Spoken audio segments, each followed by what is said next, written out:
Hello everyone, thank you for coming back to my channel, Basically Bougie. Today we're going to be making a chandelier made out of items that I purchased from the Dollar Tree. First item is this plastic 6-pack of shot glasses.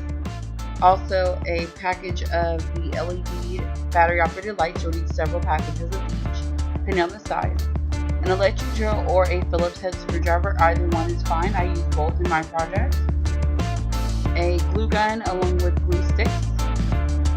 And that is it. So let's begin. First thing you're going to do is open up the package of your shot glasses. This is what one single shot glass looks like. You're going to then measure out how many you're going to need and poke holes through. I measured mine with a ruler to make sure they were sized to be even all the way through. And then I use my screwdriver and electric drill to poke holes. You're then going to use your hot glue gun to glue gun around the bottom of the shot glass and then place that to the bottom of the box that you chose.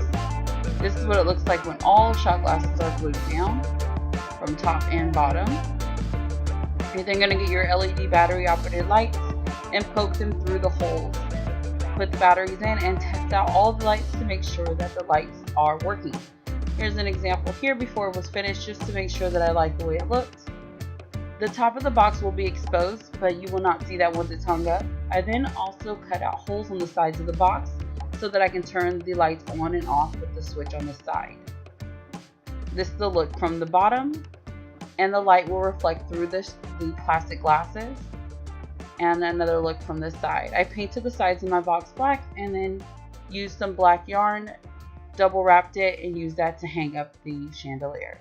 Alright, that is it. Thanks so much for watching. Please like and subscribe and look out for more videos.